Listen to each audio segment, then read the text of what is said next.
we Well, I have to mean, you were a refine. journalist, right? So how did you feel free and safe to state whatever the truth was that you were pursuing? Or was there ever any like thought in the back of your head, like how extreme of a take can I have on this? Like, was there any limit to your freedom of speech that you felt, or any thought or impediment on that? I would say I was just like a very uh safe kind of relaxed dirt kicking journalist because I was working for a massive international company where I think we started writing our names on the videos somewhere like on the 5th year of my work over there. I think we were mentioning only photographers for some reason. So that was like it was almost anonymous, and it was like a Swiss company technically. I think Yeah. Reuters, like the news part of Reuters, was actually kind of sold to some Swiss company in 2015 or something like that. But there was occasionally meetings where the chief bureau manager would say, you know what, we have another threat from a massive gas company. Oil company. Guess which one? And that's for the subscribers. Guess which company is always threatening poor journalists in Russia. Amen. And it's not Gazprom. Gazprom is like, let them be. At least they were the last ones to actually use SWIFT and send. You could send money from Russia to Europe. So thank you very much. Get it back.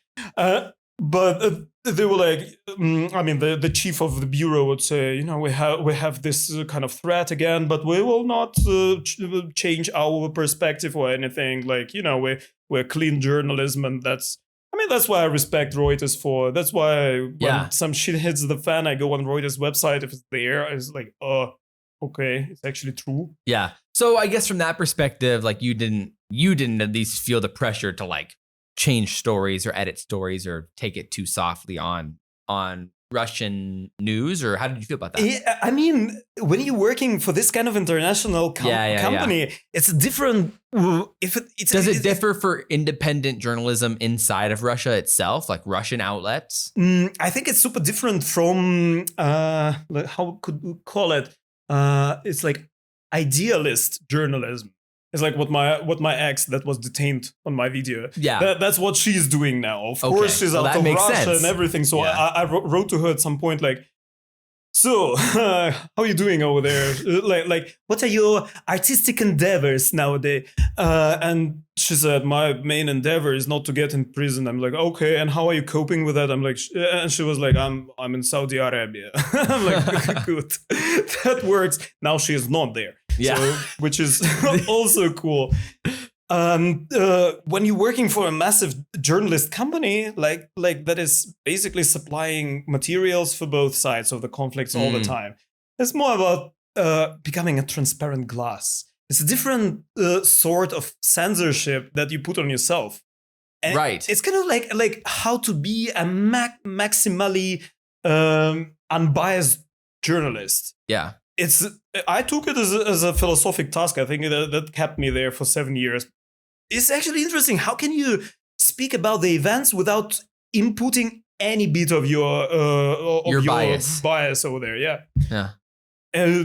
I think it's interesting. Yeah. You basically usually rely on what the state says about the situation.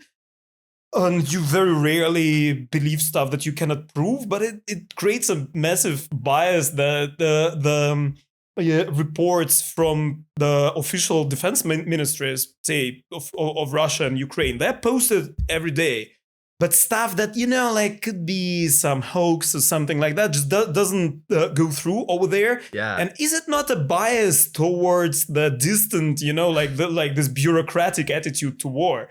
Definitely. That's why people send stringers over there. But it was like tough with Belarus, for example, because Belarus is actually kind of like a concentration camp for journalism. And a lot of people were just revoked accreditations. They had their cameras broken and Wow. stuff like that. There is actually some movie about this uprising in 2020.